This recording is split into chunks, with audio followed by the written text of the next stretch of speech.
ಬರೆದಿದ್ರೆ ನಮ್ಮ ಅಲ್ಪಸಂಖ್ಯಾತರಿಗೆ ಅದಕ್ಕೆ ಅನ್ಯಾಯ.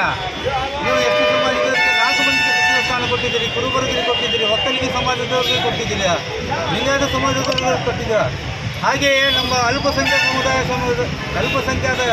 ಸಮುದಾಯ ಅವರು 100ಕ್ಕೆ 100% ವೋಟಿಂಗ್ ಮಾಡಿ ಇಲ್ಲಿ ಕಾಂಗ್ರೆಸ್ಗೆ ಅಧಿಕಾರಕ್ಕೆ ತಂದಿರುವ ಕಾರಣ 2028ರಲ್ಲಿ ಮತ್ತೆ ಕಾಂಗ್ರೆಸ್ಗೆ ಅಧಿಕಾರ ಬರುವ ನಮಗೆ ವಿಶ್ವಾಸವಿದೆ.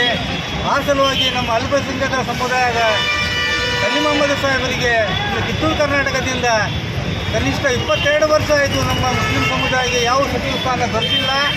ಆ ಕಾರಣಕ್ಕಾಗಿ ನಮ್ಮ MLC ಸಲೀಂ ಅಹ್ಮದ್ ಸಾಹೇಬರಿಗೆ ಕಿತ್ತೂರು ಕರ್ನಾಟಕದಿಂದ ಸಚಿವ ಸ್ಥಾನ ಎರಡನೇ ಲಿಸ್ಟ್ನಲ್ಲಿ ಇದೆ ಅಂತ ನಮಗೆ ವಿಶ್ವಾಸವಿದೆ, ನಂಬಿಕೆ ಇದೆ. ಆ ನಂಬಿಕೆ, ಆ ವಿಶ್ವಾಸಕ್ಕೆ ಕಾಂಗ್ರೆಸ್ ಪಕ್ಷ ಯಾವತ್ತೂ ದ್ರೋಹ ಮಾಡೋದಿಲ್ಲ ನಮಗೆ ವಿಶ್ವಾಸ ಇದೆ. ಸಲೀಂ ಅಹ್ಮದ್ ಸಾಹೇಬರಿಗಾಗಲಿ, ನಮ್ಮ ಜಮೀರ್ ಅಹ್ಮದ್ ಖಾನ್ ಅವರಾಗಲಿ, ತನ್ವೀರ್ ಸೇಠ್ಗಾಗಲಿ ಮತ್ತು ಎಲ್.ಎ. ಹಾರಿಸ್ ಅವರಾಗಲಿ ಇನ್ನು 4 ಸಚಿವ ಸ್ಥಾನ ಕೊಡಬೇಕಂತ ನಾವು ಹೈಕಮಾಂಡಲ್ಲಿ ಮನವಿ ಮಾಡ್ತೀವಿ. ಜಿಲ್ಲೆಯಲ್ಲಿ 4 ಜನ ನೋಡಿ ಸರ್, ಜಿಲ್ಲೆಯಲ್ಲಿ 4 ಆಗಲಿ 3 ಆಗಲಿ ಸಚಿವ ಸ್ಥಾನಕ್ಕೆ ಪಟ್ಟು ಹಿಡಿದಿದ್ದಾರೆ. ಆ ಕಾರಣಕ್ಕಾಗಿ ನಮ್ಮ ಸಮುದಾಯಕ್ಕೆ ಒಂದೇ ನೀವು ಸಚಿವ ಸ್ಥಾನ ಕೊಟ್ಟಿದ್ದೀರಿ UT ಖಾದರ್ ಅವರಿಗೆ.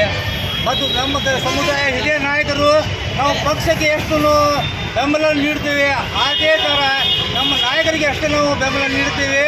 ನೀವು ನಮ್ಮ ನಾಯಕರಿಗೆ ಸಚಿವ ಸ್ಥಾನ ಕೊಡ್ತೀರಿ. ಮುಂದೆ ಬರುವ 2028ರಲ್ಲಿ ಮತ್ತು ನಾವು ಕಾಂಗ್ರೆಸ್ಗೆ ಅಧಿಕಾರಕ್ಕೆ ನಾವು 100ಕ್ಕೆ 100% ವೋಟ್ ಮಾಡಿ ಅಧಿಕಾರಕ್ಕೆ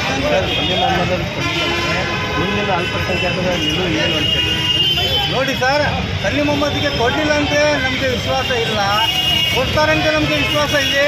ಕಾಂಗ್ರೆಸ್ ಹೈಕಮಾಂಡ್ ಮೇಲೆ ಒಂದೇ ಒಂದು ಸ್ಥಾನ ಅವರು ಕೊಟ್ಟಿದ್ದಾರೆ UT ಖಾದರ್ ಅವರಿಗೆ. ಕಾಂಗ್ರೆಸ್ ಪಕ್ಷ ಅಲ್ಪಸಂಖ್ಯಾತರಿಗೆ ಆ ಥರ ಅನ್ಯಾಯ ಮಾಡೋದಿಲ್ಲ ಅಂತ ನಮಗೆ ನಂಬಿಕೆ ಇದೆ, ವಿಶ್ವಾಸ ಇದೆ. ಸಲೀಂ ಅಹ್ಮದ್ ಅವರು ದಾವಣಗೆರೆ ಉಪಚುನಾವಣೆಗೆ ಬಳಸ್ಕೊಂಡ್ರ? ಸಲೀಂ ಅಹ್ಮದ್ ಸಾಹೇಬರು ನಮ್ಮ ದಾವಣಗೆರೆ ಉಪಚುನಾವಣೆಯಲ್ಲಿ ಸಮರ್ಥ ಗೆಲುವಿಗೆ ಅವರೇ ಕಾರಣ. ನಮ್ಮ ಸಾದಿಕ್ ಪೈಲ್ವಾನ್ ಅವರಿಗೆ ಅದು ನಾಮಿನೇಷನ್ ಹಿಂದೂಗಳಿಗೆ ಅವರೇ ಕಾರಣ. ಪೂರ ಮುಸ್ಲಿಂ ಸಮುದಾಯವರಿಗೆ ಒಗ್ಗಟ್ಟು ಮಾಡಿ ಅಲ್ಲಿ ಸಮರ್ಥ ಶಾಮನೂರ್ ಅವರಿಗೆ ಬಹಳ ಕಷ್ಟಪಟ್ಟು ಗೆಲ್ಲುವ ಕಾರಣಕ್ಕಾಗಿ ಸಲೀಂ ಅಹ್ಮದ್ ಅವ್ರಿಗೆ ಕಾರಣ. ಸಲೀಂ ಅಹ್ಮದ್ ಅವರು ದಾವಣಗೆರೆ ಉಪಚುನಾವಣೆ ಗೆಲ್ಲಿಸಿಕೊಟ್ರು ಕೂಡ ಮೊದಲನೇ ಸ್ಥಾನದಲ್ಲಿ ಸಚಿವ ಸ್ಥಾನಕ್ಕೆ ಅವರು ಸಿಗಬೇಕಿತ್ತು, ಪಟ್ಟಿಗೆ ಯಾಕೆ ಬರಲಿಲ್ವಾ? ಮೊದಲನೇ ಸ್ಥಾನದಲ್ಲಿ ಅವ್ರಿಗಿಂತ ಹಿರಿಯರಾದ UT ಖಾದರ್ ಅವರು ಇದ್ದಾರೆ, ನಮ್ಮ ಸತೀಶ್ ಜಾರಕಿಹೊಳಿ ಅವರು ಇದ್ದಾರೆ, ಮತ್ತು ನಮ್ಮ ಡಾಕ್ಟರ್ ಸಿ ಪರಮೇಶ್ವರ್ ಇದ್ದಾರೆ, ಪ್ರಿಯಾಂಕಾ ಖರ್ಗೆ ಅವರು ಹಿರಿಯರ ನಾಯಕರೇ ಇದ್ರು. ಇವರು ಹಿರಿಯ ನಾಯಕರು. ಇವರು 40-45 ವರ್ಷದಿಂದ ಸತತವಾಗಿ ಕಾಂಗ್ರೆಸ್ಗೆ ತಮ್ಮ ದೇಣಿಗೆ ಕೊಟ್ಟಿದ್ದಾರೆ.